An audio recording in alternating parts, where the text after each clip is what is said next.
El 2 de febrero de 2019 salió la noticia de que Rusia anuncia que abandonará el tratado INF, el Tratado de Fuerzas Nucleares de Alcance Intermedio. El INF regula la producción de misiles nucleares y convencionales, después que Estados Unidos anunció este viernes que se retira de este acuerdo clave que habla sobre misiles nucleares que se remonta a la Guerra Fría, cuando Gorbachev y Reagan firmaron el tratado INF en diciembre de 1987. A fines de la década de 1970, la Rusia soviética desplegó el misil SS-20 para amenazar objetivos en Europa Occidental, causando alarma en muchos países miembros de la OTAN.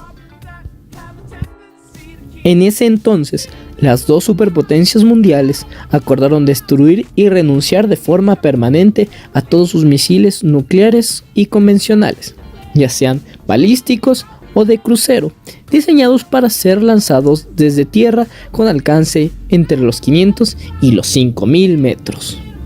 Como resultado de dicho tratado, Estados Unidos y la Unión Soviética destruyeron un total de 2.692 misiles de corto y mediano alcance entre finales de los años 80 y 1991. Desde 2014, Estados Unidos ha estado acusando a Rusia de violar sus obligaciones a través del desarrollo de un nuevo misil denominado 9M729, conocido por la OTAN como el SSC-8. En una conferencia de prensa se declaró que durante años Rusia ha violado los términos del tratado INF sin remordimiento. Así lo dijo el secretario de los Estados Unidos, Mike Pompeo. Y luego agregó que no es conveniente firmar un acuerdo si una parte no va a cumplirlo. Estas declaraciones son dadas puesto que, según Washington, Rusia desarrolló un misil de crucero que viola los términos del tratado, algo que Moscú niega totalmente. Además, algunos informes aseguran que Rusia tiene cerca de 100 de estos nuevos misiles que violan el tratado. Ambas partes se han acusado durante mucho tiempo de socavar el tratado. Vladimir Putin, presidente de Rusia, también anunció que se suspenderá su participación en el acuerdo. El mandatario indicó que su país empezará a desarrollar un nuevo misil hipersónico de rango medio.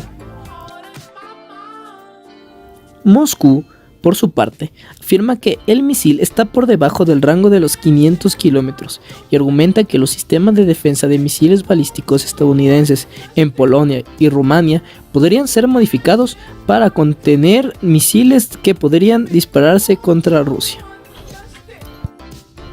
A esta respuesta, Washington sostiene que el sistema de defensa de misiles está en total conformidad con el acuerdo. Sin embargo, advirtió que no quiere ser arrastrado a una costosa carrera armamentística. Dichas armas, señaló, no serán desplegadas en Europa ni en ninguna otra parte, a menos que armamento estadounidense similar sea movilizado primero. Nuestros socios estadounidenses anunciaron que están suspendiendo su participación en el tratado. Nosotros también suspenderemos la nuestra, señaló el líder ruso. Después agregó: todas nuestras propuestas en esta esfera, como sucedió antes, se mantienen sobre la mesa. Las puertas para conversar están abiertas, añadió el presidente ruso. La suspensión de Estados Unidos duraría 6 meses y se volvería permanente si las negociaciones con Rusia no logran resolver las diferencias. Antes del anuncio de Pompeo, el viceministro de Relaciones Exteriores de Rusia había dicho que la retirada de Estados Unidos del tratado INF representa una amenaza para la seguridad internacional. La OTAN respalda las afirmaciones de Washington y en un comunicado culpó a Rusia por la situación que se vive actualmente. A menos que Rusia cumpla con sus obligaciones en virtud del tratado INF mediante la destrucción verificable de todos sus sistemas 9M729, volviendo hacia el cumplimiento total y verificable antes de que la retirada de Estados Unidos entre en vigencia en 6 meses, Rusia tendrá la responsabilidad exclusiva del fin del tratado, dice el comunicado otorgado por el representante de la OTAN, agregando que todo el edificio de los tratados de control de armas se está desmoronando en un momento en que las tensiones entre Rusia y Occidente están creciendo.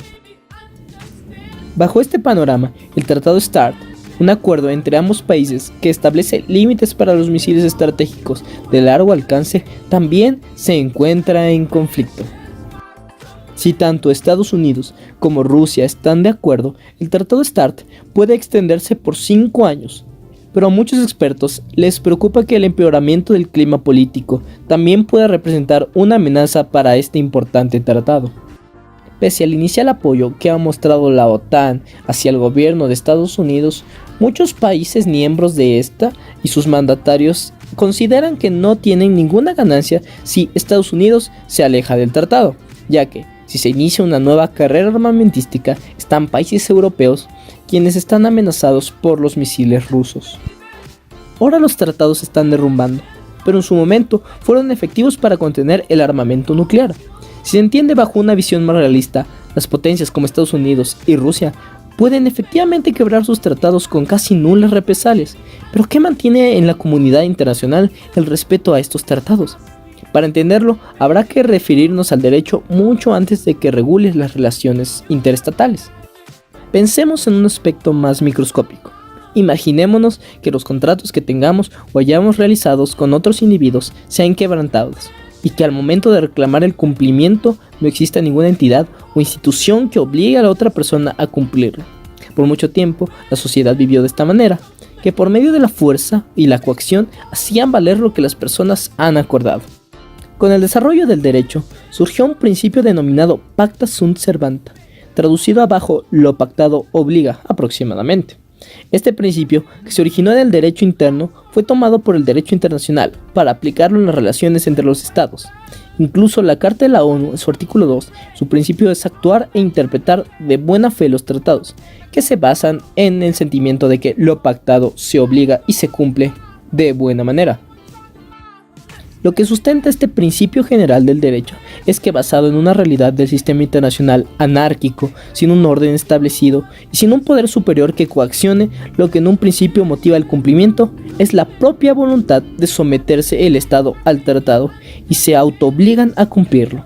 Por encima del derecho escrito está el derecho natural, normas morales que determinan lo justo y lo correcto, determinando el deber ser de lo que es el derecho. Sin embargo, y al igual que las relaciones entre individuos, se pueden dar abusos entre dos sujetos del derecho. Lo mismo pasa en las relaciones internacionales. En el mundo anárquico del sistema internacional, lo que se busca es la supervivencia y el poder. Entonces, la necesidad de supervivencia del propio sistema internacional que rige esta interacción provoca que sus acciones no sean cumplidas por buena fe, sino porque prima el respeto a la naturaleza real de la situación. Y las acciones ligadas a voluntades provocan abuso de poder y búsqueda de beneficio personal. Por ello se necesita de un poder coercitivo, que es entendido el poder hacer y el poder obligar a hacer, que debe estar instituido en un organismo que obligue a todos los estados porque ellos siguen sus propios intereses. Ejemplificando,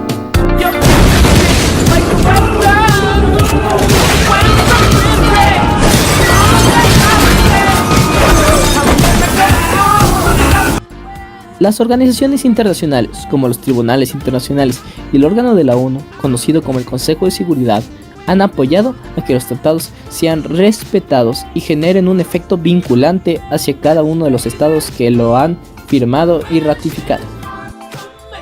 Pero regresando a una realidad más fáctica, tanto Estados Unidos como Rusia son miembros permanentes del Consejo de Seguridad, los encargados de imponer sanciones, pero que tienen poder de veto a las mociones. Si estos estados incumplieran y su caso pasara a ser debatido al Consejo de Seguridad por medio del veto a una resolución, no habría sanciones a estos países. Incluso la Corte Internacional de Justicia, que podría dictar sentencia contra uno de estos dos países, no posee un poder policial, pero sí posee un peso moral que de alguna forma podría constreñir a la actuación de estos dos estados. En realidad, lo que parecería evitar el incumplimiento es el miedo del poder que tienen entre estas dos potencias, estableciendo que el pacta sunt servanda a pesar de basar en una realidad axiomática, se plasma de forma más realista en relaciones de poder y búsqueda de la supervivencia, manteniendo el dominio y la estabilidad en el sistema internacional. Muchas gracias por ver el video. No te suscribas porque no subo videos. Y con esto me despido. Señoras, señores, buenas tardes, buenas noches.